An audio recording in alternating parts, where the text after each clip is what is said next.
Welcome to our last family make and play games.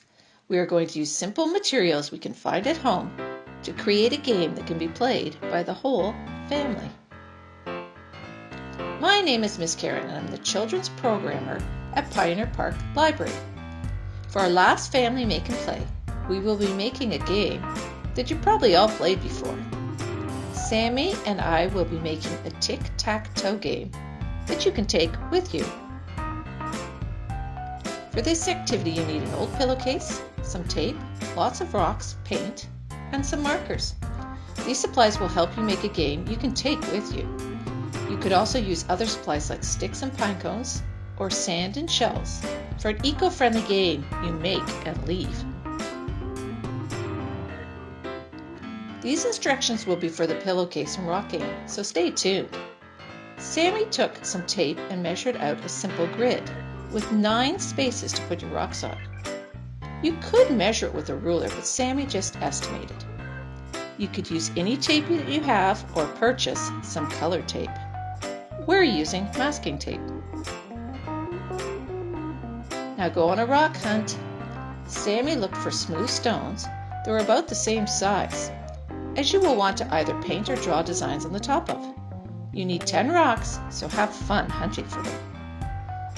Half the rocks will be X's and the other half O's. Sammy had lots of fun finding the rocks when he was on a walk. Once you have 10 rocks, divide them into 2 piles. Sammy chose to paint 5 rocks with blue paint and 5 with dark pink.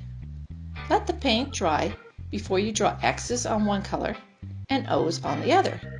You could paint or draw really neat patterns if you wanted. You can take the rocks and put them into your pillowcase and bring them with you to play wherever you are. This also makes it easier to store the game when you're done. Sammy tied a ribbon around the top to make it easier to carry the game. Time to start playing.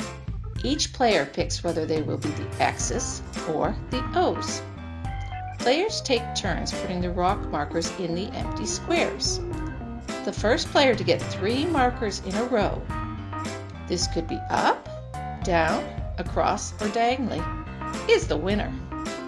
You can play this game over and over, and you could change your markers to different materials, like shells, leaves, or pine cones.